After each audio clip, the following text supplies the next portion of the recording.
বিরোধী দলীয় নেতা বক্তব্য রাখার পর সংসদ নেতা বক্তব্য রাখেন সাধারণত, কিন্তু এবারই দেখতেছি একটু ব্যতিক্রম। বিরোধী দলীয় নেতা বক্তব্য রাখার পরেও দেখা যাচ্ছে বিভিন্ন মন্ত্রীরা বক্তব্য রাখছেন। এটা কি আবার নতুন সংস্কৃতি চালু হলো কিনা, আমি এটা একটু জানতে চাচ্ছি আর কি। যে বিরোধী দলীয় নেতা সবসময় আমরা বাইরের থেকে পার্লামেন্টে আমি এবার নতুন, কিন্তু দেখেছি অনেকবার বিরোধী দলীয় নেতা বক্তব্য রাখার পর সংসদ নেতা বক্তব্য রাখেন সাধারণত, কিন্তু এবারই দেখতেছি একটু ব্যতিক্রম।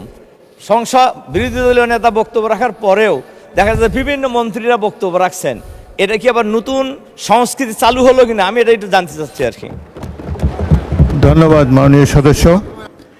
এখানে জনাব সালাউদ্দিন আহমদ সংসদ নেতার পক্ষে বক্তব্য রাখছেন। আরেকটি কথা হলো, সেটা আমি জনাব সালাউদ্দিন স্বরাষ্ট্রমন্ত্রীর বক্তব্যের পরে বলবো। মাননীয় বিরোধী দলের নেতার দু একটি পয়েন্ট আমি ক্লারিফাই করব।